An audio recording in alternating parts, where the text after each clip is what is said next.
Физико-математическое и гуманитарное направление. Практически в каждой ленинской школе девятиклассникам, решившим продолжить обучение в общеобразовательном учреждении, предстоит выбрать специализацию. В школе номер 3 с углубленным изучением английского языка привычный физико-математический класс, отвечая современным требованиям, второй год подряд изучает предметы нефтегазового профиля и уже известен как нефтегазовый класс. Набран он был впервые, и по окончанию этого учебного года школа выпустит целый класс ребят, подготовленных к обучению в нефтегазовых вузах страны.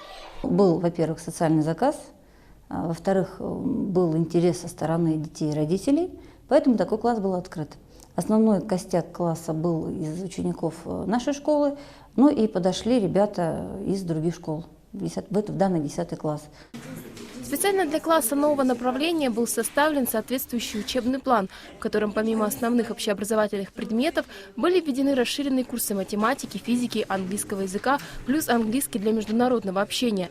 Так как стандартная школьная программа по географии не дает узкоспециализированные знания, то в прошлом году дети изучали дополнительный курс по минералогии.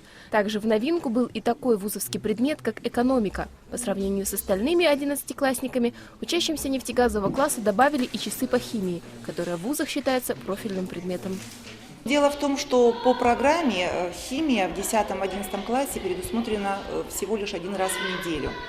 И с учетом того, что если дети собрались поступать в нефтегазовую промышленность, 1 часа в неделю – это очень мало, чтобы освоить полностью весь курс в таком очень хорошем объеме и на хорошем уровне. Поэтому вот в нашей школе введен еще дополнительный час. Мы его назвали громко «Химия нефти и газа», а по большому счету это просто химия органическая, химия углеводородов.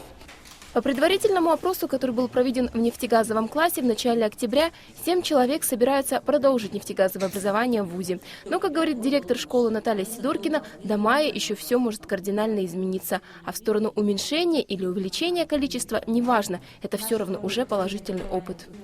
Нефтегазовая промышленность сегодня самая перспективная отрасль, где любая профессия считается престижной и высокооплачиваемой. Поэтому руководство 3-й школы не исключает вариант, что продолжит подготовку ребят по данному направлению и в последующие годы.